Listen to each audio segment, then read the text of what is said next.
So, good morning, everyone. Hope you all are doing fine and staying safe. And today we have to discuss this topic: weather modifications and law, forecasting the implication of humankind's reign over rain. So, the heading of the article is very catchy, and this is about the. Just a second.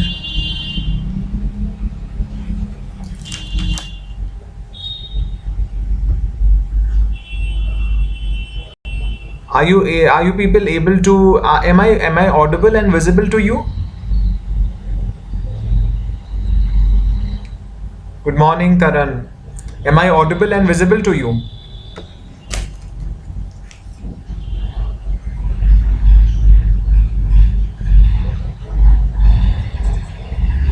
I guess the stream is lagging today. Good morning, Damini.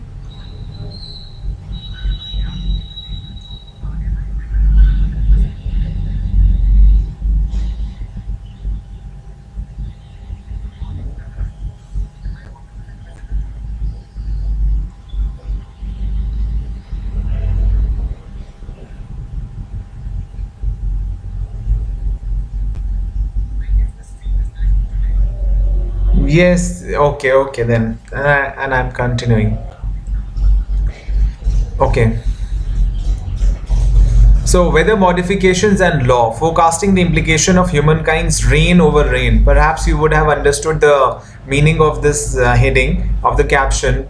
We are forecasting the implication of humankind's reign over rain. That means we are not particularly talking about rain. By rain in the heading in the caption, we mean that we are trying to reign, or we are trying to rule and control and regulate the natural forces. The natural forces. Weather is completely the prerogative of God, okay, and it modifies according to the wills and wishes of God, okay. But the humankinds have started so much of interference and poking its nose into every single thing, that it has now created a humankind's reign over rain, okay. We are just playing with our climate. So that is what the caption means. The weather on our planet plays a vital role and sometimes fatal force in human affairs. Historically, forces such as droughts and floods have proven adept at changing the course of many civilizations. Efforts to overcome challenges posed by such natural phenomenon have been made since aeons, but it was only in the last century that humankind has discovered the emerging technology to modify weather. Okay, so the weather on our planet plays a vital and sometimes fatal force in human affairs, because weather, obviously, it plays a vital role. Every season is important. Winters are important, summers are important, rain is very important. Okay, monsoon is very important for the production of agricultural, for the production of crops. So it is very vital, but at the same time, sometimes it is very fatal. Sometimes the natural forces like excessive rain leads to floods. Like when there is no rain at all, it unfolds drought. Okay, now these kinds of natural disasters are sometimes fatal in human affairs. Okay, droughts and floods have proven adept at changing the course of many civilizations, and in fact, droughts and floods have proven to be one of the major causes for the extinction of the civilizations. Like if you have read about Indus Valley civilization, there are no proofs in the historical discourse to find out how the civilization vanished. But there is a prediction, or there is, sorry, not a prediction, but there is a some sort of understanding, and some historians, they say perhaps there was a drought, some say perhaps there was a flood. Okay, so civilizations have vanished owing to such natural disasters. Efforts to overcome challenges posed by such natural phenomenon have been made since aeons, but it was only in the last century that humankind has discovered the emerging technology to modify weather. The term weather modification can be defined as an activity performed with the intention of altering the weather. It produces artificial changes in the composition, behavior, or dynamics of the atmosphere. Okay, weather modification. What is weather modification? We are talking about weather modification. It can be defined as an activity performed with the intention of altering the weather. It produces artificial changes in the composition, behavior, or dynamics of the atmosphere. The most commonly seen illustration of weather alteration is inducing rain via cloud seeding.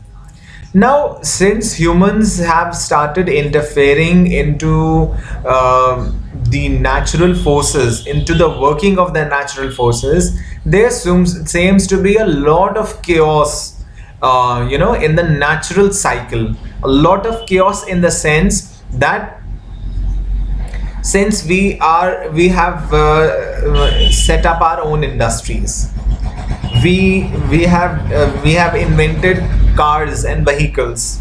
Okay, we have we are polluting our atmosphere and our environment in the best possible manner we can. Okay, we are indulging in doing air pollution, we are polluting the waters, we are dumping garbages, okay, into the seas and into the rivers. We hardly care about the dumped garbage all around.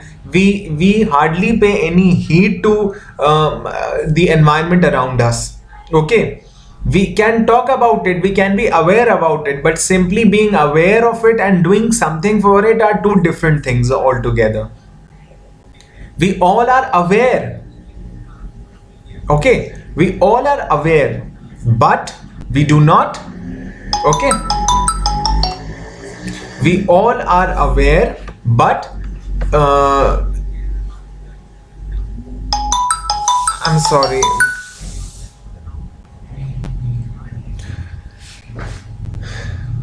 We all are aware of the pollution around us, like what causes are leading to the pollution in the air, water, what is causing noise pollution. We have so many laws. We have the Air Act, we have the Water Act, we have the Environment Protection Act 1986, and perhaps Environment Protection Act 1986 is one of the umbrella legislations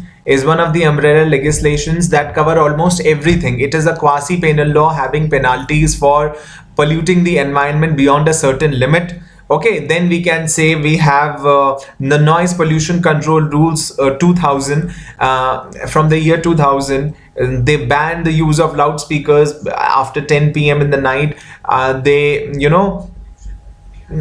use excessive use of loudspeakers in public places. These are the kinds of things we have restricted, but there is no proper implementation. This is what we have done so far at the domestic level, but much has already been done and realized at the international level. Okay, we have so many things like United Nations Environment Program, UNEP. We have the Rio Earth Summit that held in Rio de Janeiro, Brazil in 1992. Okay, we had United Nations Sustainable Development Program. Okay, so many conferences and so many conventions have taken place so far at the international level also. And United Nations, perhaps, I don't know that whether it is simply beating the drums all around and blowing the trumpet of its initiatives, or rather it is actually working on the ground to contain the situation. I am not sure about it, but what can I say with audacity is that much has been realized at the international as well as the national levels. Now we have the climate summit every year. This is happening every second year, and this is binding the countries to create NDCs, nationally determined contributions. What we can do at the national level, what one country can do at the national level, nationally determined contributions. Like you have to bring, there is an objective of the United Nations to bring 1.5 degrees to 2 degrees Celsius temperature below by 1.5 degrees to 2 degrees Celsius by 2030. The global temperature has to be brought down. Okay, by this degree, by 2030, this is what is the objective of the United Nations right now. And in pursuance of this, the United Nations has already prompted so many of its member nations. Okay, the Paris Agreement on Climate Change, who are the members of the Paris Agreement on Climate Change, to do something for this. Okay, so they have created NDCs, nationally determined contributions. They are set parameters and standards for doing something, and every country is, has been left at liberty to do something for the NDCs. Okay, nationally determined contributions, NDCs. Okay, like at the national level, every country has to take some steps.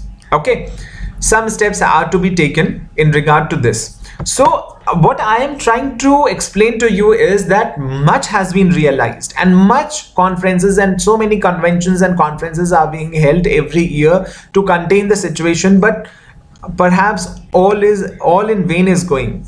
ठीक है, weather modification, we are now resorting to weather modification. We were the first people, we were the ones who started interfering in the natural forces of the climate. And then when everything got messed up, we started weather modification techniques. Now when the rain stopped because of our excessive interference, because of our pollution, now we want the rain to happen via cloud seeding. Now what is cloud seeding? Cloud seeding, the name itself suggests that we are seeding something to create a cloud out of it. Cloud seeding is a way of changing the amount or type of precipitation by scattering cloud condensing substances which alter the microphysical processes within the cloud. Now, do you think this is a scientific definition? Perhaps people, students having science background would be able to better understand this definition. I am not a science student. All I can explain you right here is that cloud seeding is a way of changing the amount or type of precipitation by scattering cloud condensing substances. Like there might be some cloud condensing substances. Yes, exactly, Prableen, we are aware, but we don't care. And Jaspat is saying lowering down of carbon emissions by nations. Yes, we have to bring down the carbon emissions. NDCs में सबसे primary thing है carbon emissions कम करना. You are absolutely right. Now we are talking about, okay, so बात जज्बात तुम is telling suspension of aerosols. I don't know what are they. Cloud seeding is a way of changing the amount or type of precipitation by scattering cloud condensing substances. Like cloud condensing substances are to be scattered all around so that the clouds are made out of an artificial precipitation. Okay, microphysical processes within the cloud. Now we want this to happen. We are resorting to these kinds of techniques. Do you think the rain which will the water that will pour down out of these clouds will be as natural and as healthy as as it is in a natural rain? Perhaps, obviously not. Ankita, yes, it's an artificial rain. So I am very doubtful and suspicious about these kinds of rains. Like these rains are absolutely artificial. And they contain some cloud condensing substances also. They are bringing down with the water all the cloud condensing substances. Is it not going to be fatal in the long run? Is it not going to be very unhealthy in the short run? Obviously it is. Okay, so as Baat Jazbaat is telling that suspension of aerosols yes, they help in condensing the clouds, which ultimately results in rains. Okay, Jazbaat, thank you for telling the class and helping me that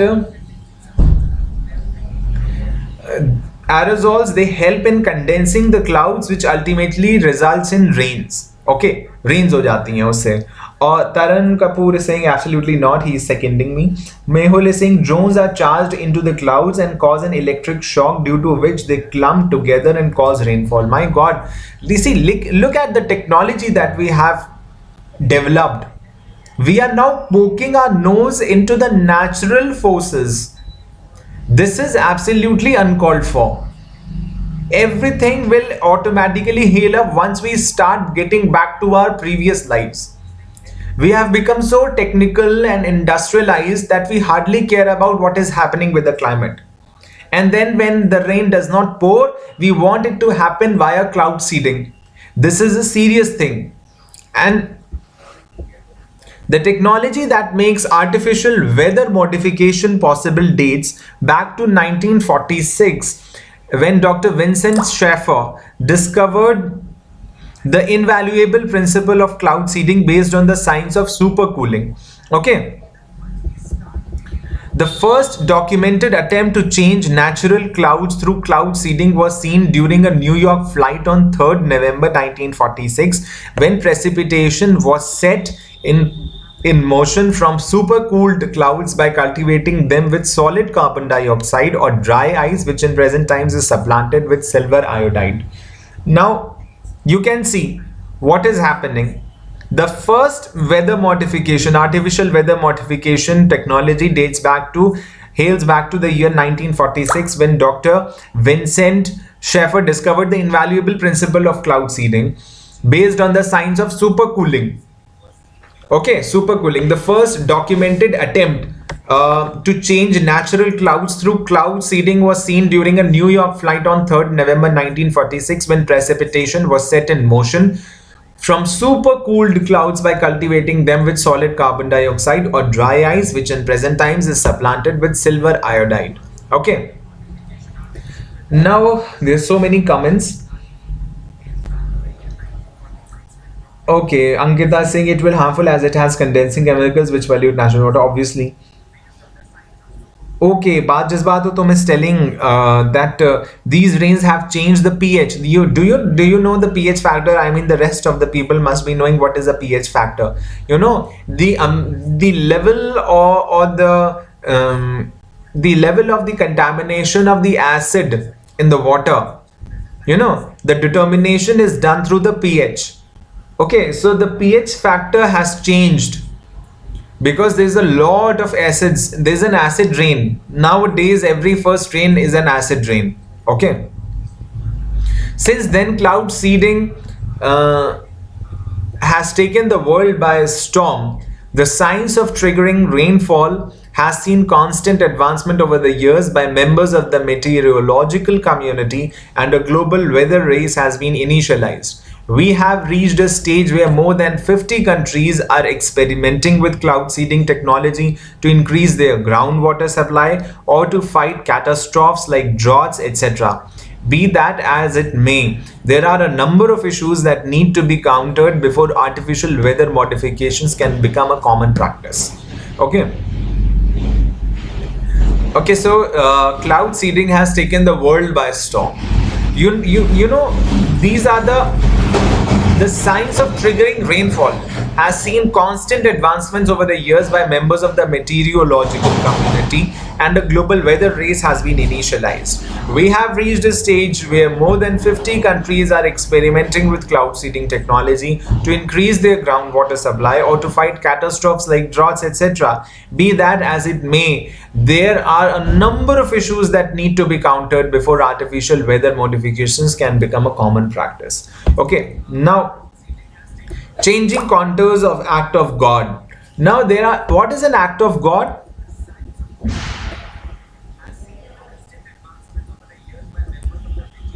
What is an act of God? Anybody?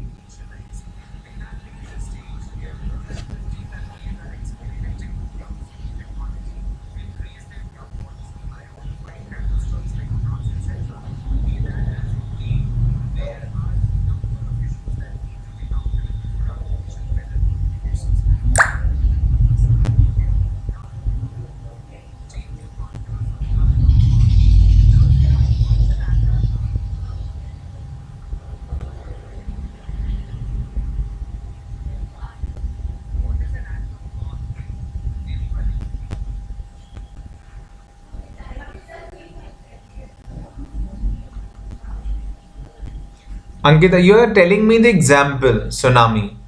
But explain me what is act of God.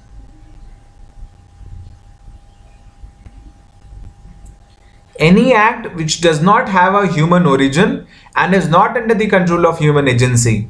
You all must have read this in the torts, in the law of torts, as a defense which is used against torts, against actions of torts.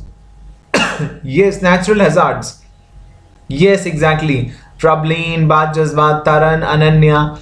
Everyone is right. It's force majeure. Exactly, Taran. Very good. It's force majeure. Okay. Anything which can't be controlled by the human race. Okay.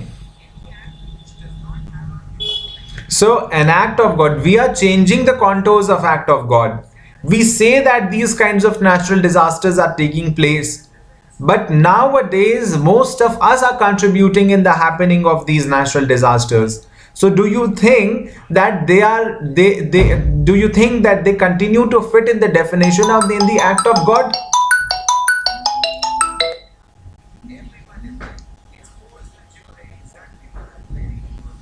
Okay, it's not in the human control. It is usually referred to as an extraordinary natural phenomenon which cannot be foreseen. Okay, something which cannot be foreseen. It is a general defense in tort law and saves the defendant from being made liable for damages arising out of an event which they had no control over. The defense is based on a simple principle: no man is responsible for that which no man can control.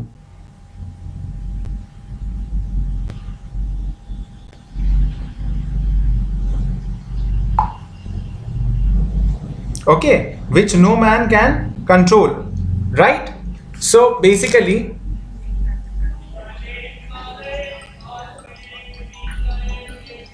it is a general defense in tort law and saves the defendant from being made liable for damages arising out of an event which they had no control over. The defense is based on a simple principle: no man is responsible for that which no man can control.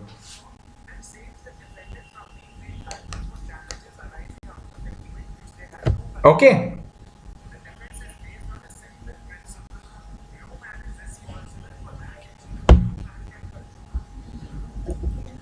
Since time immemorial, rains, thunderstorms, and hailstorms, etc., have been covered under the wide umbrella of the term act of God because these natural occurrences warrant no human intervention.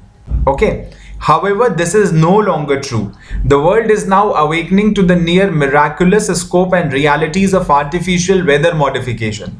Any liability arising out of weather modification must be borne by the legal entity responsible for causing the negative externality, but the practical application of the polluter pays principle may not be so straightforward. Okay. To affix culpability under the polluter pays principle, you must have come across this polluter pays principle. Okay, what is polluter pays principle?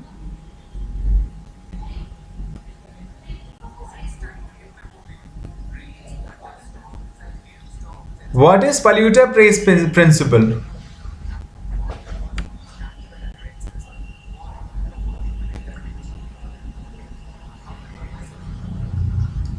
Any liability arising out of weather modification must be borne by the legal entity responsible for causing the negative externality.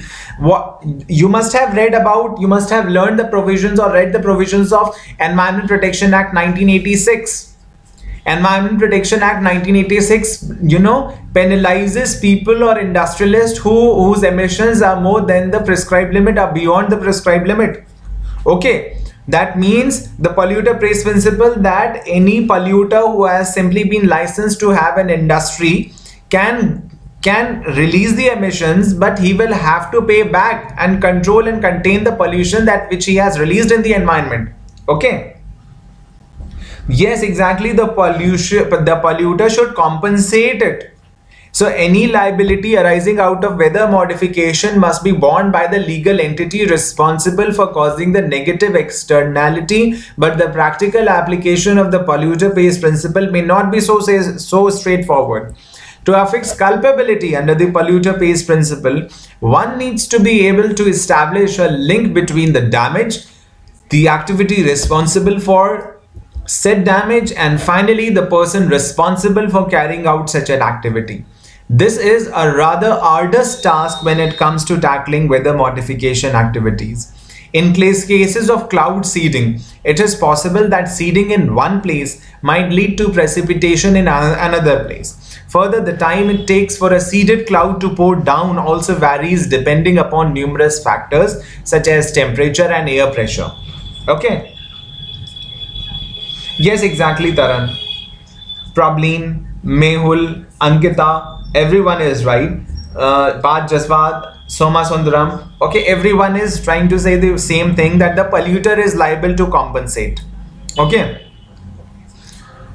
Now, it is very, to affix the culpability under the polluter pays principle, one needs to establish the link between the damage, the activity responsible for said damage, and finally the person responsible for carrying out such an activity.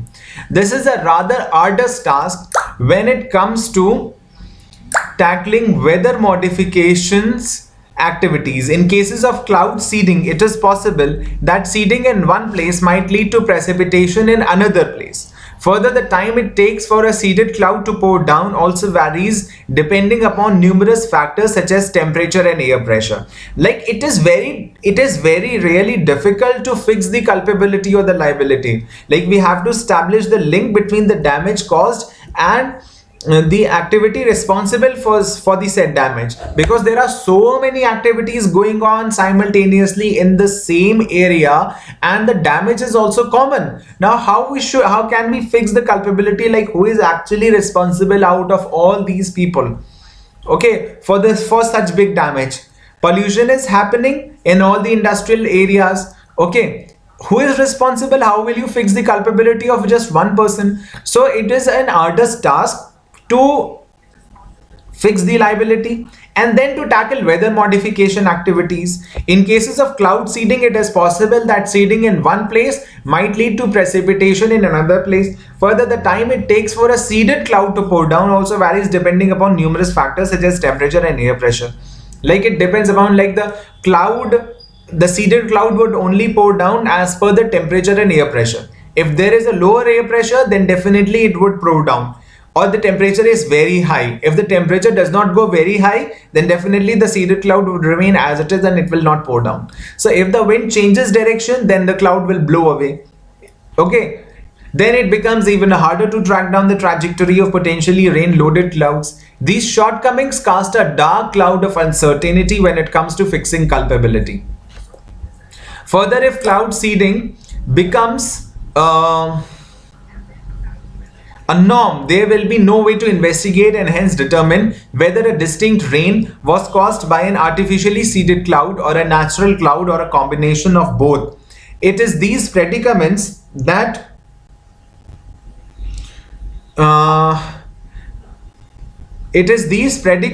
which will slowly but surely change the contours of what we today term as acts of God. Now, since we are indulging in excessive weather modification techniques when we are resorting to artificial rains via cloud seedings and doing other weather modification techniques of that sort, this is changing the contours of act of God. Now if something happens drastically, now if some disaster takes place, will you still call it an act of God, or will you call it an act of a humankind? Because humans are now doing this. Humans have taken control of these natural forces. So this is changing the contours of act of God. Like, for example, a seeded cloud rains so much that it floods an area and causes so much of damage. What will you call it? An act of God or an act of a human who seeded that cloud? Definitely, obviously, there are changing the contours of act of God. Okay. Now, trans-border repercussions of cloud seeding. The sky above is not demarcated by political lines present on the maps. Sky is not demarcated, right?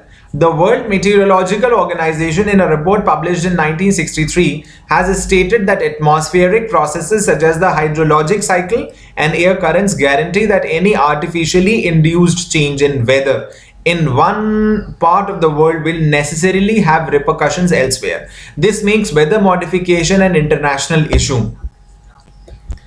Recently, China's Sky River project, remember this is the Sky River project, is that of China. China's Sky River project has come under critical observation for the same reasons. In an attempt to, exactly Ankita, you are right. In an attempt to spurt precipitation on areas of the Tibetan plateau, the Chinese authorities utilized cloud seeding. See, they wanted to precipitate over the Tibetan plateau, so they resorted to cloud seeding.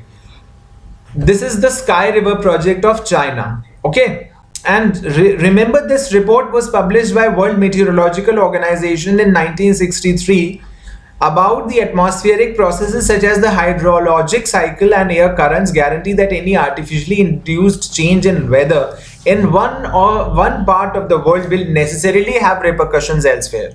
Like if something is happening in one corner of the world, definitely it will have repercussions, because these things are happening not on the land but in the air.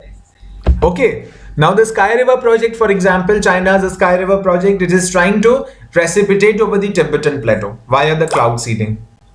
This resulted in the overflow of the Yarlung Sangpo River, which also flows through India. Sangpo, which after it enters in the Indian territory, it becomes Brahmaputra. So this resulted in the overflow of the Yarlung Sangpo River, which also flows through India, where it is known as Brahmaputra. With the Brahmaputra already flood prone due to other reasons, the Sky River project seems to be rubbing salt on India's wounds.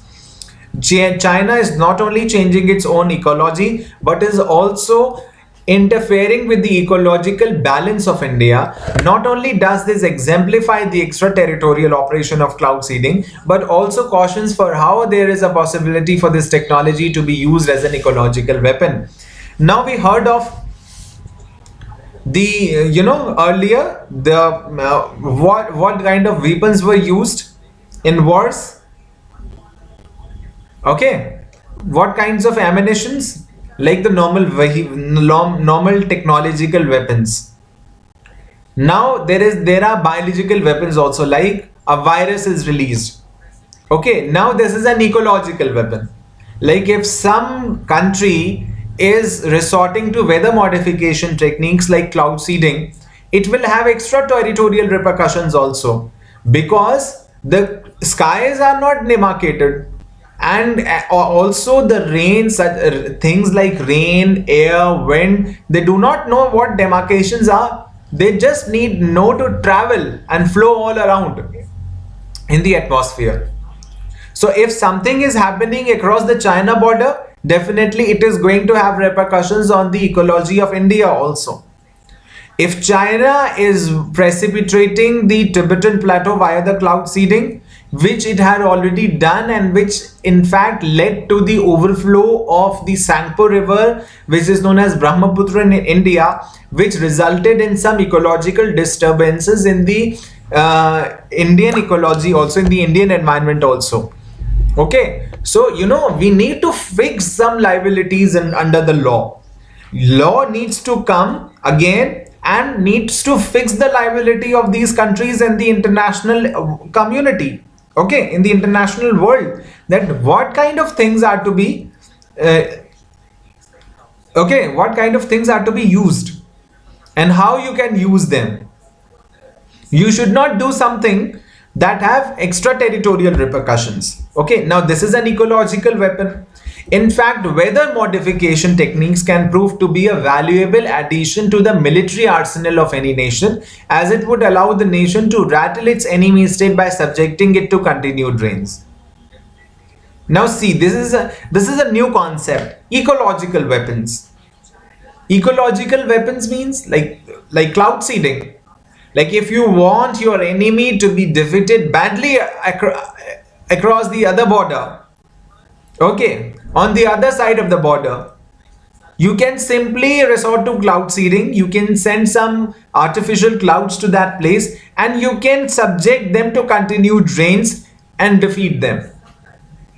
Okay. Yes, Vajas, but this has also resulted in floods.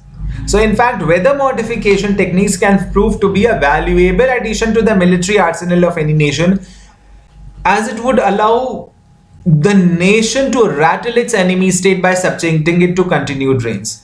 In order to deter the use of weather modification as a weapon, an international agreement has been put into place. Now, what is that international agreement?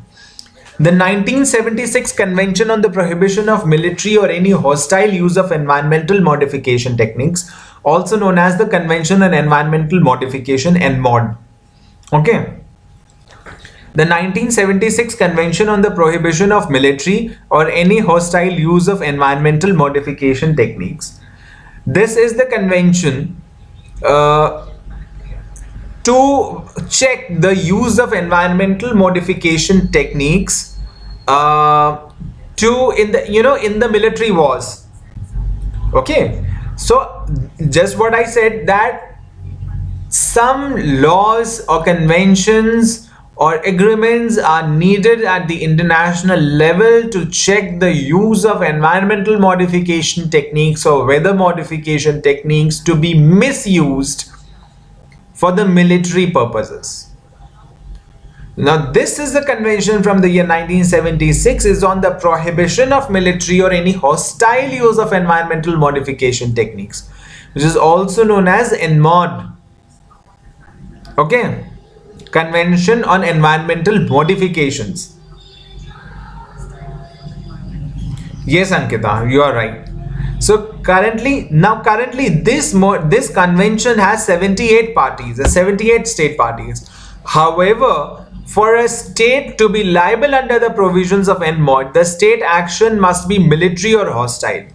Effectively, this stipulation completely excludes the concerns raised by projects like Sky River and leaves a void when it comes to redressing non-hostile environmental degradation. Okay?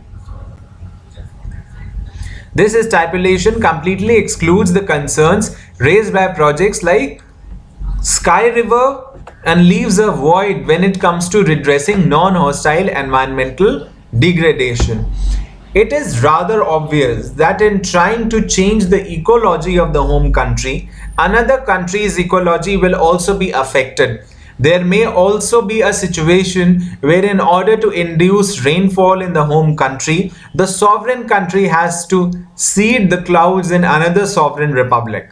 Okay. It is rather obvious that in trying to change the ecology of the home country, another country's ecology will also be affected. Like, for example, we have so many neighboring nations. We have Nepal, Bhutan, Bangladesh, China, Pakistan, Afghanistan, even Myanmar. If any of these countries they resort to weather modification techniques, then definitely India's ecology will be affected. And it is proven that China, while executing its Sky River project, gave repercussions, extraterritorial repercussions, and there were repercussions that were observed by the Indian ecology also. So there may also be a situation where, in order to induce rainfall in the home country, the sovereign country has to cede the clouds in another sovereign republic. Like, for example, sometimes it is important, like, for example, to cover a particular region of one country, that sovereign country will have to cede the clouds in another country. Okay. For example, if India decides to artificially induce rain in the state of Rajasthan when the wind direction is from west to east, then it has no choice but to cloud seed in Pakistan. See, it has no choice. If it wants to precipitate the state of Rajasthan and the wind direction is from west to east, then India will have to cloud the seeds in the state of Pakistan. Only then those seeded clouds will be able to pour in the state of Rajasthan. In absence of an international treaty or bilateral agreement on the subject matter, the diplomatic relations of the two states will hinder the prospect of an expedited amicable agreement with regard to these issues. Now, the need for legal control. What is the need for legal control? The ability to artificially control weather. puts it under the reign of humankind, and heavy is the head that wears the crown. Exactly. Heavy is the head that wears the crown, because anybody who is going to take the responsibility to control them will have to face all the liability. We are well aware of the anthropological and evolutionary need for regulations, and if regulating weather is the legitimate aim of the state, then regulating artificial weather modification shall be warranted too for certainty, order and other aims. Okay. Okay, the ability to artificially control weather puts it under the reign of humankind, and heavy is the head that wears the crown. We are well aware of the anthropological and evolutionary need for regulations, and if regulating weather is a legitimate aim of the state, then regulating artificial weather modifications shall be warranted too for certainty, order and other aims. The precautionary principle requires that if there is you also must have come across this precautionary principle. One is the polluter pays principle, the other is the precautionary principle. Okay, then all the precautions regarding the environment protection are to be reckoned with and taken into account by the person who is going to do something which is likely to pollute the environment. The precautionary principle requires that if there is a strong suspicion that an activity may have environmentally harmful consequences, it is prudent to control that activity now rather than to wait for irrefutable scientific evidence, since meteorologists currently lack the expertise to assess the risk of large-scale cloud seeding interventions. It must be put under the strict scrutiny of law, especially in its inception years. Okay, the precautionary principle requires that if there is a strong suspicion that an activity may have environmentally harmful consequences, now it is prudent to control that activity now rather than to wait for irrefutable scientific evidence. This is a fact which needs to be understood out of common sense. Precautionary principle warns us that this particular act or activity is going to harm the environment drastically. Then what is prudent and just in that case? To refrain from indulging in that activity. Okay, to abstain oneself from doing that activity. Okay, now there are risks of large scale cloud seeding interventions. Now if there are risks involved with the cloud seeding techniques, then it must be put under the strict scrutiny of law, especially in its inception years. A comprehensive set of rules and directives governing the conduct of both experimental and practically implemented cloud seeding activities are thus a matter of utmost priority.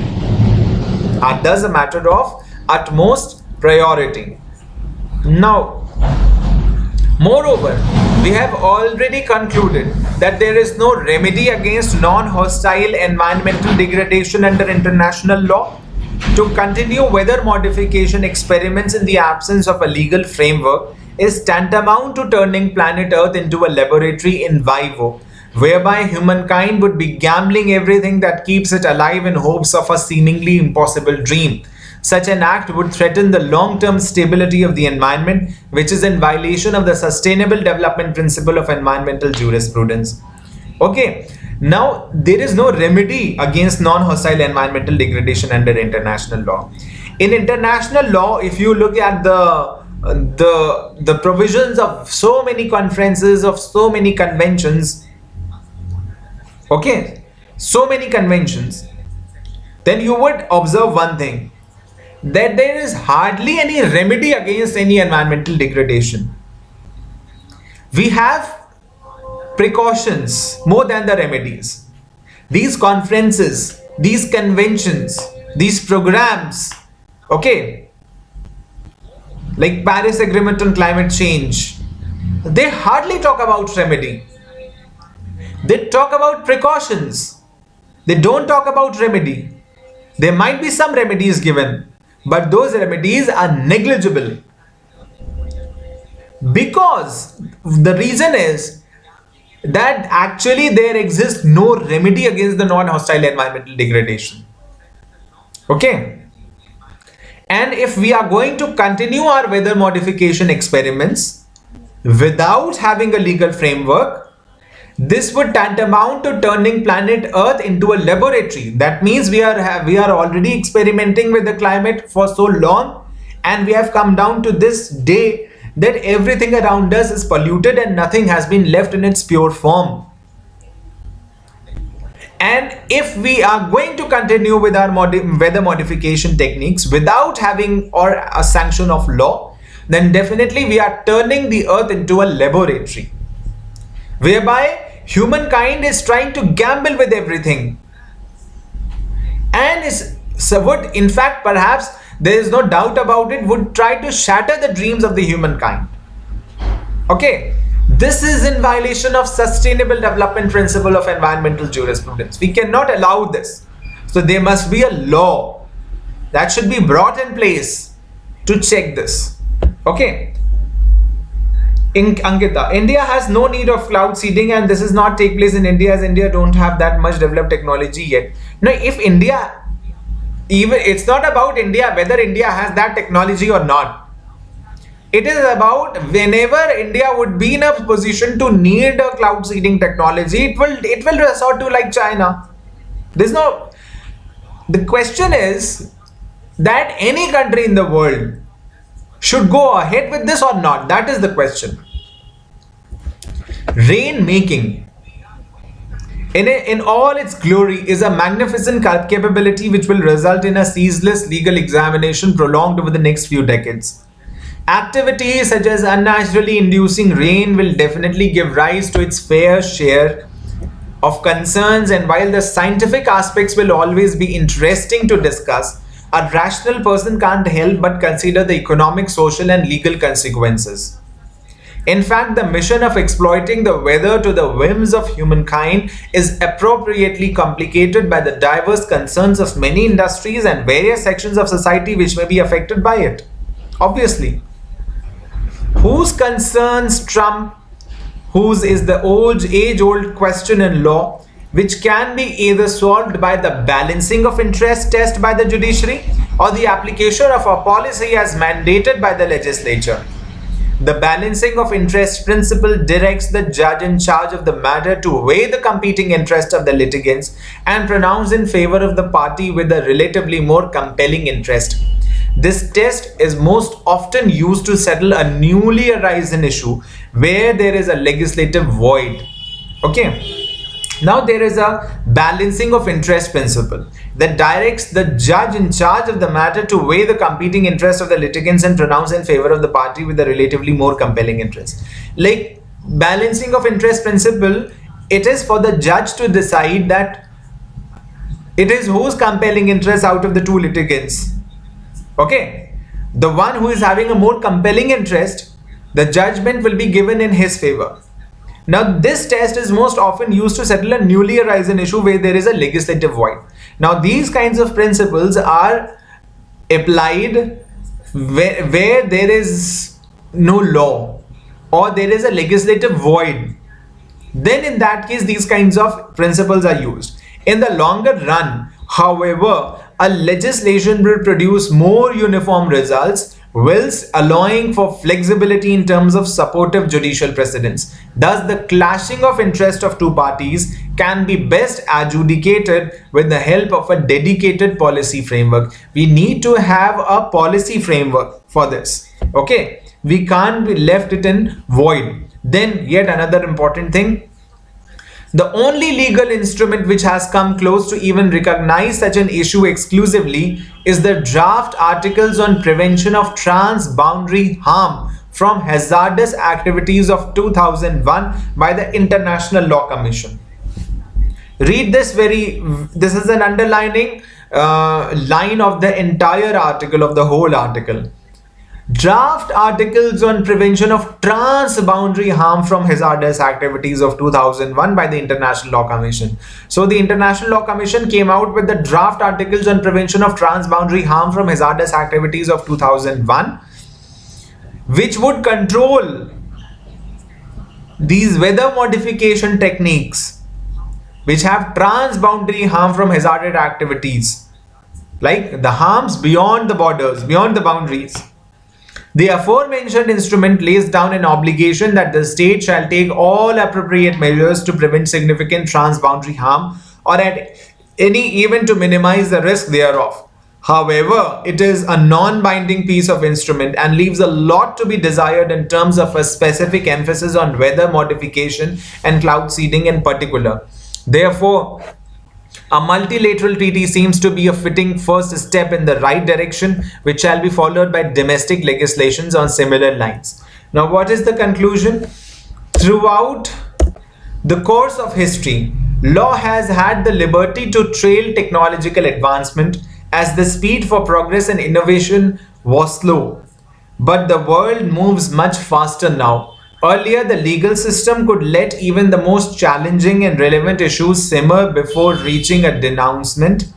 However, those are the luxuries of the past. The rapid changes of the modern world do not allow an evolutionary formulation of legal rules. Once large-scale artificial weather modifications are possible, even one unregulated activity can become cataclysmic for a vast number of people. Instead of being passive and reactive to this scientific development, the system needs to be proactive. Therefore, an exhaustive legal framework is required to mitigate the startling legal ramifications of cloud seeding on both domestic and international fronts. Okay. Mehul is commenting, in India as well, cloud seeding has earlier been attempted in Karnataka, AP and Maharashtra to address drought. Okay, Ankita. He's replying to Ankita. Okay, so this is about the weather modifications and the law. There are basically in the whole article 2 conventions that we have come across. One from the year 1976 and one are the draft articles on the prevention of transboundary harms through hazardous activities of 2001 by the International Law Commission. So if you have any question, you are most welcome to ask.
Mehul को भी clear हो गया बात, जज्बात, तो तुमको भी no questions, thank you. Anyone else?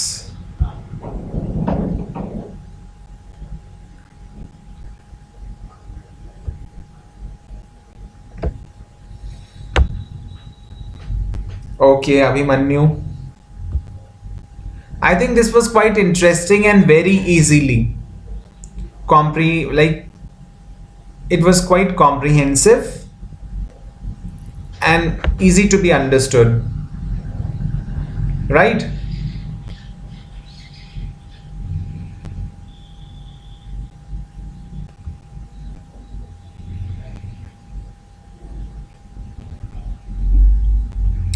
Okay, so Taran also has no questions.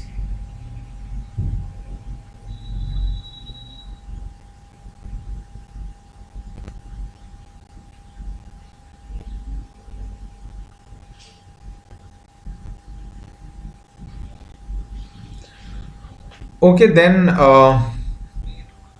if you have no questions, then I am signing off and we shall meet tomorrow with another topic. Okay, till then, bye bye.